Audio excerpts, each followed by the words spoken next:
So cash is trash, कचरा है cash, पैसा कचरा है. What does it exactly mean?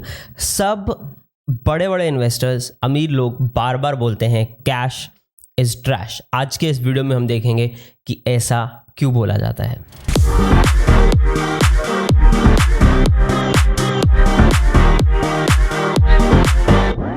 तो गाइस वेलकम टू फाइनेंशियल फंडा. मेरा नाम है शिवम. इस चैनल पे हम बात करते हैं पैसा बनाने, बचाने और बढ़ाने के बारे में. एंड आज हम बात कर रहे हैं कि कैश इज ट्रैश का एग्जैक्टली मतलब क्या है. तो let's look at a few investors, right from रे डालियो टू वॉरेन बफे. अगर हम बात करें तो ये लोग सब लोग हमेशा क्या बोलते हैं? Cash is trash, cash is the riskiest asset class. What does that mean? Cash तो यार अपन बात करते हैं, हम बोलते हैं यार कैश है अपने पास मतलब सेफेस्ट है, करेक्ट. बट दे से it is the riskiest asset class. अब उसके पीछे एक थिंकिंग है. वो थिंकिंग क्या है वो हम देखते हैं. पहले हम बात करते हैं कि कैश के अगेंस्ट और इक्विटी क्लासेस, या rather not equity classes, asset classes क्या है? Stocks, equity, bonds, debt, crypto is also another asset class. तो यहाँ पे अगर हम स्टॉक्स की बात करें गाइस, स्टॉक्स में X% हमको ऊपर जाता मिलता है, बॉन्ड्स में X% ऊपर नीचे वॉलेटिलिटी और प्राइस पॉइंट जो भी हमें इंटरेस्ट है वो मिलता है. बट जब अमीर लोगों की बात करें, जब हम बात करें कि किसी के पास जब बिलियंस ऑफ डॉलर्स हैं, उनके लिए रिटर्न ऑन इन्वेस्टमेंट से ज़्यादा ज़रूरी होता है return of investment. Now return of investment दो तरीके का हो सकता है. रिटर्न ऑफ इन्वेस्टमेंट हो सकता है कि मैंने 100 रुपये डाले, मेरे को 100 वापस मिल गए. That is what a common man like me and you would think. But for that person return of investment is 100 rupees डाले और अगर 6% इन्फ्लेशन चल रहा है तो कम से कम 106 वापस आ जाए. That is return of investment. मतलब वो लोग पैसे को नंबर फिगर की बजाय उसकी बाइंग पावर में देख रहे हैं. महंगाई के अगेंस्ट उसको रख के क्या पावर बनती है उसमें देख रहे हैं. So if we talk about stocks, of course we get better, bitcoin we get better, right. Debt में अपने को इंटरेस्ट मिल जाता है. ये आता है रिवॉर्ड वाला पार्ट. इसके साथ आता है गाइस रिस्क वाला पार्ट. तो फॉर एग्जाम्पल अगर एक कंपनी बैंकरप्ट हो रही है तो स्टॉक होल्डर जो है ना, उनको लास्ट में पैसा मिलता है. तो स्टॉक होल्डर्स का ऐसा हो सकता है कि उनको 1 रुपया भी वापस नहीं आया. बट बॉन्ड होल्डर्स जो हैं, बिकॉज जो कॉर्पोरेट स्ट्रक्चर है दुनिया का वो इस तरह से काम करता है बैंकरप्सी के टाइम पे कि डेट होल्डर्स जो है, बॉन्ड होल्डर्स जो है रादर, उनको पे आउट मिल जाएगा. बचा कुछ मिलेगा तो मिलेगा स्टॉक वालों को, नहीं तो zero. That is very true. So इसकी वजह से क्या होता है? इसकी वजह से जो स्टॉक्स का इनहेरेंट रिस्क है for these guys, it is very high, मतलब जीरो हो सकता है. बॉन्ड्स में जीरो होने का चांस कम है पर रिस्क कम है. दैट मीन्स उनका जो रिवॉर्ड एक्सपेक्टेशन है वो भी कंपैरेटिवली कम है. तो रिस्क रिवॉर्ड रेशियो की जब हम बात की जाती है, हम बात करते हैं यार कि रिस्क हम अगर ले रहे हैं तो हमारा रिवॉर्ड एक्सपेक्टेशन भी अकॉर्डिंगली यहाँ पे होगा. नाउ ये सारी बातें तो हो गई. अब बात आती है कैश पे कि कैश को क्यों ट्रैश बुला रहे हैं ये लोग. क्योंकि कैश अपन बैंक में रखें तो क्या होगा, अपने को थोड़ा सा इंटरेस्ट मिल जाएगा, काम खत्म. But no matter what we do with our cash, we lose money. And ऐसा क्यों है? मान लो मैंने 100 रुपये मेरे बैंक में रखे, ठीक है, एंड मेरे केस में 100 रुपये, बट रे डालियो जैसे बंदे के केस में बिलियंस है. अभी करंट नंबर यूएस की इन्फ्लेशन का अगर देखा जाए तो 7% का आपने नोटिस किया होगा. 2 दिन पहले इन्फ्लेशन नंबर निकले हैं. इंडिया का भी आप प्रैक्टिकली चलो मोटा मोटा आप पकड़ लो, अप्रॉक्सीमेटली आप इसी रेंज का पकड़ लो, +- 2%.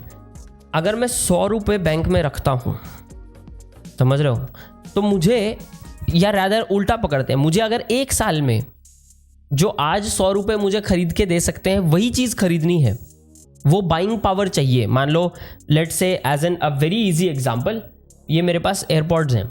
मान लो ये एयरपॉड्स 100 रुपये के मिलते हैं आज, ठीक है, पर मैं बोलता हूँ मैं आज नहीं खरीदूंगा, मैं इसको 1 साल बाद खरीदना चाहता हूँ. पर मेरी बाइंग पावर जो है वो उतनी होनी चाहिए. मतलब मुझे आज 107 रुपये सेव करने पड़ेंगे, क्योंकि ये आइटम जो मुझे आज 100 रुपये की मिल रही है 1 साल में 107 रुपये की मिलेगी. उसके अगले साल में 6 to 7% और लगा दो तो 107 का 7%. It compounds like crazy, can potentially also turn into hyper inflation अगर ये नंबर थोड़ा हाई हो. बहुत सारे कंट्रीज में ऐसा हुआ है. Venezuela is a big example. I have a few friends from Venezuela. Big example of this. तो ये एक इंपॉर्टेंट पार्ट आ जाता है गाइस यहाँ पे कि बाइंग पावर क्या है। तो अगर मैं 100 रुपए रख रहा हूं, तो फॉर एग्जाम्पल पेट्रोल की भी बात कर सकते हैं ना अपन। 100 रुपए मेरे को पिछले साल एक्स पेट्रोल मिलता था, आज मुझे वही पेट्रोल जो 100 का मिलता था आज मुझे 120 के ऊपर का मिलता है, 130-40 में मिलेगा, करेक्ट। 70 रुपए लीटर था, 80 रुपए लीटर था की रेंज में था, अभी 120 रुपए लीटर के हिसाब से मिल रहा है। तो मेरा अगर पैसा बैंक में पड़ा था और मैंने उस पर कोई इंटरेस्ट नहीं बनाया, उस पर कोई रिटर्न नहीं बनाए, तो टेक्निकली अगर मेरे पास 1 लाख रुपया था, आज मेरे पास उसकी बाइंग पावर सिर्फ 90,000 रुपए की रह गई है। तो देखा जाए तो मैंने 10,000 रुपए का डायरेक्टली इनडायरेक्टली लॉस कर लिया। मान लो मेरे पास 10 करोड़ रुपए हैं, 100 करोड़ रुपए, 1000 करोड़, अपन बिलियनर्स की बात कर रहे हैं, 10,000 करोड़ रुपए, कितना करोड़ का लॉस हो गया उनका साल का? खुद क्यों? क्योंकि उन्होंने सिर्फ बैंक में पैसा रखा, बैंक का इंटरेस्ट लिया, दैट्स इट, इन्फ्लेशन की वजह से। इसलिए प्रॉब्लम इज कैश अगर आप होल्ड कर रहे हो गारंटीड लॉस है। स्टॉक्स में क्या है? गारंटीड लॉस नहीं है। बॉन्ड्स में क्या है? गारंटीड लॉस नहीं है। कैश में गारंटीड लॉस है।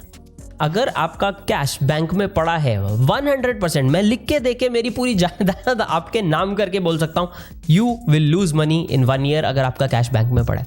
इसलिए आप देखोगे कि जो वेल टू डू लोग हैं, जो फाइनेंशियली लिटरेट लोग हैं, वो कैश मिनिमम रखते हैं अपने बैंक में। और second thing, if they are building that emergency fund and ये सब, तो वो लिक्विड फंड्स एंड ऐसा यूज करते हैं ताकि जस्ट बेयरली ही सही, चाहे इन्फ्लेशन उनकी 5-6%, 7% की रेंज में जो है इन्फ्लेशन बीट हो जाए उनकी, right. That's why they use liquid funds and all of these vehicles.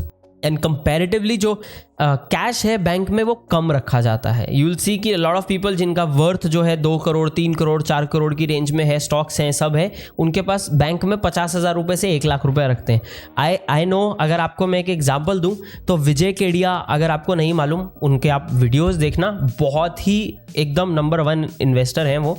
He at multiple instances has said कि यार आप फुली इन्वेस्टेड हो मार्केट में। अगर आप असली इन्वेस्टर हो तो you are always fully invested. सिर्फ जो 2-4-5 लाख रुपए बैंक में रखना है अपने खर्चे चलाने के लिए, उतना ही होता है। बैंक में तो पैसा रखते नहीं हम। एंड वो मल्टीपल टाइम्स उन्होंने ये बोला है, that guy is worth 300 crore plus. And 300 crore की वर्थ वाला बंदा अपने बैंक अकाउंट में 5 लाख रुपए रख रहा है। Why? Because he understands cash is trash. Ray Dalio, one of my all time favourite, to the point कि मेरे पास उसकी जो प्रिंसिपल्स की दोनों बुक्स हैं वो प्रिंटेड में भी हैं, किंडल में भी हैं, ऑडिबल में भी हैं। That is how much I like Ray Dalio. Says the same thing, cash is trash, क्योंकि कैश में वैल्यू, बाइंग पावर का लॉस होना इज कंफर्म्ड, गारंटीड, अगर आप कैश होल्ड कर रहे हो। नाउ डज दैट मीन कि आपको सब पैसा मार्केट में डाल देना चाहिए? No, we have to be smart. Still जो हम पोर्टफोलियो एलोकेशन की हम बात करते हैं, इसका वीडियो भी आपको कुछ दिनों में मिल जाएगा कि एग्जैक्टली पोर्टफोलियो एलोकेशन आप क्या फॉलो कर सकते हो। उसमें अबाउट 20% कैश रखना is a very very good idea for a lot of people like us, ठीक है। क्योंकि अगर हम विजय केडिया सर की बात करें, उन लोगों की बात करें, they also have dividends from there stock investing. तो उनको वो कैश आता जाता रहता है, आता है वो इन्वेस्ट कर देते हैं, आता है वो इन्वेस्ट करते हैं, जरूरत पड़ेगी तो he can keep that, right. तो वो बात अलग है। बट हम लोगों के लिए एक 20% कैश पोजिशन फॉर 2 थिंग्स, हमारा खर्चा चलाने के लिए, इमरजेंसीज चलाने के लिए। दूसरा, अगर मार्केट में बहुत बड़ा डंप आता है तो we are ready with cash to deploy to make it work. जा बेटा, इन्फ्लेशन को बीट करके आ, हमारे लिए पैसा बना के आ। That is why a lot of people say cash is trash, and that is how you can make your cash not trash by investing. अब इन्वेस्टिंग कैसे करनी है, क्या क्या अलग अलग तरीके हैं, वो सारी टिप्स आपको इस चैनल पे मिल जाएंगे। On which channel? Financial Funda guys. तो make sure to subscribe for all of these videos. This is Shivam signing out. मैं आप लोगों को मिलता हूँ अगले वीडियो में guys. तब तक के लिए bye.